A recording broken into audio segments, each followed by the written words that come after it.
So it certainly, when they're there, you have an opportunity. But what were they doing before they got to your brand? What were they doing before that interaction appeared in their feed or on their browser or through word of mouth? So kind of trying to meet them where they are. And but ultimately, it's, and meet them, and then you resonate. And at a certain point, there is a decision. It's going to be between brands. It's going to be,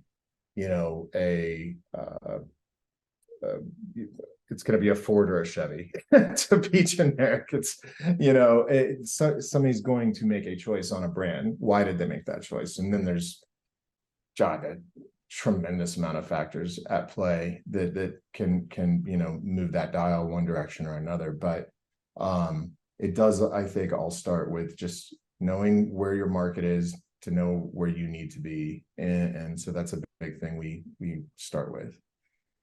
That's cool. And you mentioned earlier on that you've got a sort of a team of, you have like in-house team, but you've also got contractors that you work with. How do you, how does that work in terms of developing your brand and from an internal perspective with values and that kind of thing? And how do the contractors work with the clients? How does that all kind of come together? Yeah. So I guess I'm just feeling analogies this morning. It's a Love ripple analogies. effect. If you picture a pebble dropping into a pond, right? You've got that ripple that broadens. And so I think the core center is where the need for and the benefit of having sort of a full-time dedicated living and breathing Matic problems every day and Matic solutions every day, whether that's client facing, brand facing for us, brand, et cetera. So that's been a really fun journey. And then kind of, with the contractor model, with the ICs that we work with, I mean, some of them have been here from the very beginning, and some, so we keep them very close, so they're kind of that outer ring of the initial ripple, and then it just sort of broadens on there, because at times we've I've been doing this over 25 years. My studio lead who was at Deloitte as well she spent 9 years at Deloitte. She's been in the industry for close to 20. We know some people, and we brush shoulders with a lot of people. So I think that makes us pretty good at identifying like the right people for things that the biggest success rate is giving people problems they are good at solving, they want to solve. And I think we just have a good trained lens for that at this stage of our careers. So that's been really beneficial, and something I didn't experience 10 years ago when I was, a CD in an agency. I didn't have that, but I think over the last 10 years, like, it's been interesting to see that sort of that person-to-person skill is what's really become super beneficial. When you're talking about what Matic is, I was getting the vibe of community, this idea of kind of developing talent and developing the creative community that surrounds you. And it's really cool. It's really interesting. Yeah. It's like, I'm one for, so I love analogies and I love visual analogies, but when you're talking about Matic, I see it, you said about a ripple effect. I was seeing like a solar system as well. It's almost like there's this sort of this orbit around the central piece of it, and kind of as it works. Yeah. It was really cool. But it sounds like a really interesting thing you're doing there. And I bet a lot of people get a lot of reward out of it for being part of it, but also the learning, the community, the peer-to-peer stuff sounds amazing. What's your experience with that? How do people find it? What are the things that they love the most about working in that way? I should probably do a survey to speak for them completely. What I've seen is, I mean, again, I'll speak to that from my own lens. So when I basically just permalanced for about 9 years, most of the early 2000s, and then over time, I ended up hopping over to a larger agency to help support their creative. I became the creative director there, and we built out a practice. There was already some UX started there, so we figured out how to scale our UX and creative practice together. And I stayed there for 4.5 years. We did crits, design critiques. So we would come together and do critical analysis of the work being produced at the agency, and we would send it. And I think that was great. That was the time in the industry. And then I went to Deloitte, and we learned we did things differently. We did we did do retros, and we did do critical analysis of each other in the team environment.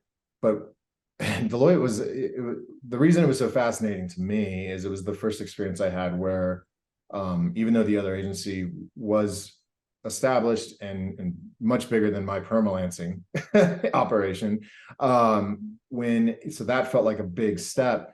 But then going into the world of a top four global consulting firm that has invested significantly in its digital capability and practice, there were 60 creatives and we were all kind of assigned as specialists. So across the board, you had your, I'm a visual designer, I'm a UX designer, I'm a, programmer, I'm a JavaScript developer, I'm an engage, whatever. We had all these practice areas that were incredibly, talented people, some of the smartest people I've ever worked with.